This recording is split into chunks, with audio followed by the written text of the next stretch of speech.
Buenos días. Esta mañana seguimos reflexionando sobre la temática general, fundamentos de la misión mundial. Ayer tocamos el testimonio de Esteban y esta mañana vamos a tocar el martirio de Esteban. Y vamos a, en forma inmediata, a leer la palabra del Señor, iniciando en Hechos capítulo 6, versos 9 y siguiente. Y dice: entonces se levantaron unos de la sinagoga llamados de los libertos y de los de Cirene, de Alejandría, de Cilicia y de Asia, disputando con Esteban. Pero no podían resistir a la sabiduría y el espíritu con que hablaba. Entonces sobornaron a unos para que dijesen que le habían oído hablar palabras blasfemas contra Moisés y contra Dios. Y soliviantaron al pueblo, a los ancianos y a los escribas, y arremetiendo le arrebataron y le trajeron al concilio. Y pusieron testigos falsos que decían: este hombre no cesa de hablar palabras blasfemas contra este lugar santo y contra la ley. Pues le hemos oído decir que ese Jesús de Nazaret destruirá este lugar y cambiará las costumbres que nos dio Moisés. Entonces todos los que estaban sentados en el concilio, al fijar los ojos en él, vieron su rostro como el rostro de un ángel. Interesante, ¿no? Interesante el texto bíblico y también el ímpetu, el denuedo que tenía Esteban con respecto a las Escrituras. La importancia de que nosotros seamos también gente de las Escrituras, que sea el texto de reflexión de cada mañana, la palabra del Señor. Así que por eso iniciamos cada reflexión leyendo la Biblia y luego también compartiendo el comentario de este expositor bíblico, John Stott. Nuestros comentarios también personales van al final. Y la reflexión dice de la siguiente manera: la muerte de Esteban estuvo colmada de Cristo. Después del discurso, Lucas registra 3 frases más que dijo Esteban. La primera es: he aquí, veo los cielos abiertos y al Hijo del Hombre que está a la diestra de Dios. Verso 56. Quizás Jesús se puso de pie para recibir a su primer mártir. Negándose a escuchar esta exaltación de Jesús en boca de Esteban, el concilio se lanzó sobre él, lo arrastró fuera de la ciudad y comenzó a apiedrarlos. Entonces dijo la segunda frase: Señor Jesús, recibe mi espíritu. Verso 59.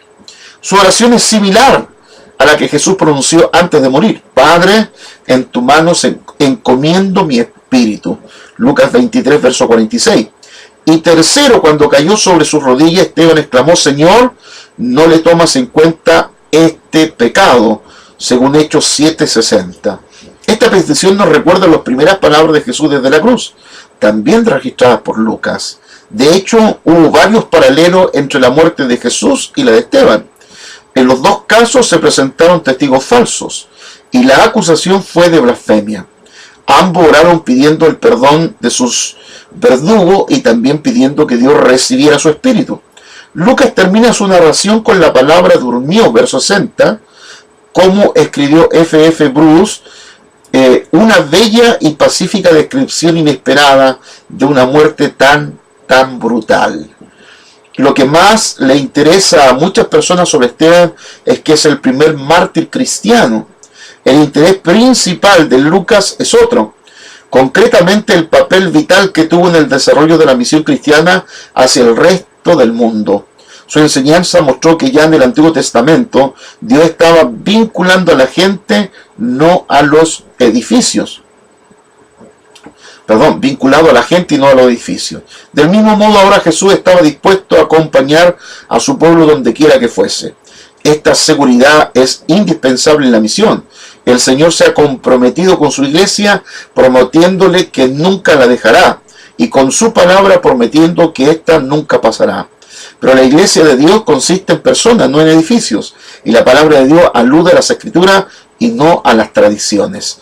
Mientras se preserven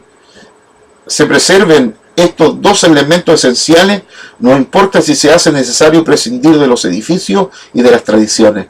No debemos permitir que estos últimos aprisionen al Dios vivo o impidan su misión en el mundo. Saca a Dios de los templos donde lo encerraron hace tantos años y llévalo a la plaza del centro, a la plaza del mercado, y allí publica que el Señor está vivo y que no depende de un templo. ¿Se recuerdan ustedes las palabras de Jesús a la samaritana? Ustedes adoran en Jericín, nosotros en Jerusalén, mas yo les digo que ya no será ni aquí ni allá. La adoración no va a depender de un lugar específico, de un lugar topográfico, ¿no? Sino que Dios trasciende un espacio, trasciende el lugar. Así fue en la dedicación del templo de Salomón. El templo era solo para guardar el nombre de Dios, pero no podía guardar la presencia de Dios, ni la presencia de Dios cae en este universo. Es imposible guardar a Dios, retener a Dios en un lugar físico. Y así lo expresó también Esteban: Dios no habita en templo hecho por mano de hombre. El martirio de Esteban nos deja muchas lecciones, ya las comentábamos ayer en la mañana. Entre una de ellas, y lo dijo Tertuliano unas reflexiones anteriores, que la sangre de los hijos de Dios, la sangre de los mártires, de los santos de Dios, esa sangre se constituye una semilla. Muere un mártir, pero producto de la muerte de este mártir, de Esteban, estaba nada menos el hombre que llevaría el evangelio a todo lugar y prácticamente a todo lugar civilizado de la época, que fue Saulo de Tarso, que después fue el apóstol Pablo. Estuvo allí presente, consintiendo, dice la Escritura, por la muerte de Esteban. Y fíjense, Pablo se convierte, y lo vamos a ver mañana, en la reflexión de mañana, la conversión del apóstol Pablo y el testimonio de Esteban. ¿Cómo muere Esteban? De una forma tan horrible. ¿Pueden imaginarse ustedes morir recibiendo cientos y cientos de piedras sobre ustedes? En el rostro, en la cabeza, en el cuerpo, en todo lugar del cuerpo, y quedar prácticamente sepultado de piedras. Es una muerte horrible, horrible porque es una muerte lenta, ¿no? Si uno no recibe un golpe certero que le provoque la muerte en forma inmediata, pero pareciera que no fue el caso de Esteban, sino que fue apiedrado, y su muerte comenzó a ser lenta por las piedras que comenzaron a quitar la vida de Esteban. Pero aun cuando fue tan sangrienta la muerte de Esteban, su manera de dejar este mundo fue tan pacífica. Y por eso lo decía ayer F.F. Bruce, que una muerte, una bella y pacífica descripción inesperada de una muerte tan brutal, porque ya lo hemos expresado, la brutalidad de una muerte de ese tipo realmente no se la deseamos ni al peor enemigo, ¿no? Pero impactó de una manera tan extraordinaria a Saulo, que fue testigo ocular de la muerte, y yo lo expresaba ayer, fue una muerte que lo siguió toda la vida a Pablo. Y creo que en muchas expresiones, hablando del aguijón que tenía en la carne, personalmente creo que Pablo se refería a este aguijón. Recordar permanentemente haber participado en la muerte nada menos del primer mártir, del primer creyente en Cristo, que es capaz de dar la vida por causa del Señor y no negar para nada lo que él creía del Señor. Esteban, quien nos da un ejemplo a seguir, que nos muestra un camino, y sin duda fue el camino absoluto que siguieron los apóstoles, que siguieron en 2000 años de historia cientos de miles de creyentes, y que siguen hasta el día de hoy, dando la vida por el Señor Jesucristo. Sin duda, si el Maestro murió crucificado, y antes de ser crucificado fue golpeado de tal manera, ¿qué podemos esperar los discípulos? ¿Una muerte normal?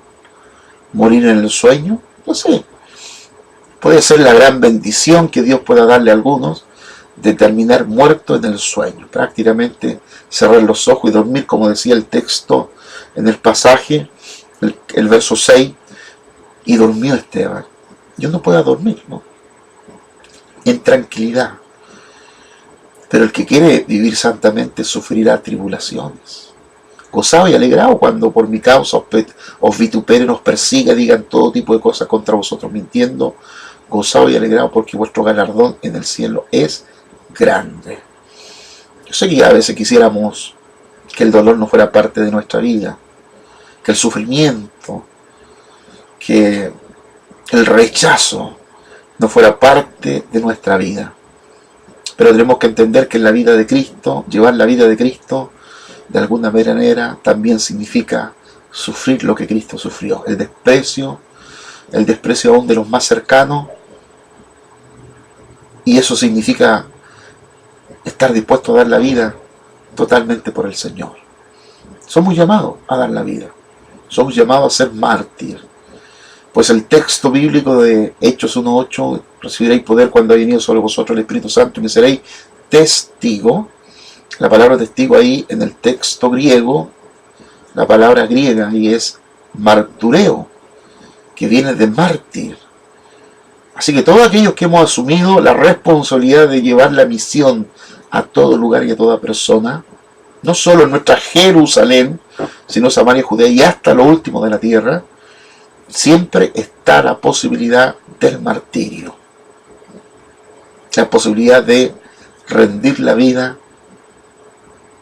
para el Señor Jesucristo. Me despido con las palabras de ayer: el que guarda la vida la perderá, mas el que invierte, el que pierde la vida por causa del Señor, la hallará. Dios les bendiga, nos vemos mañana.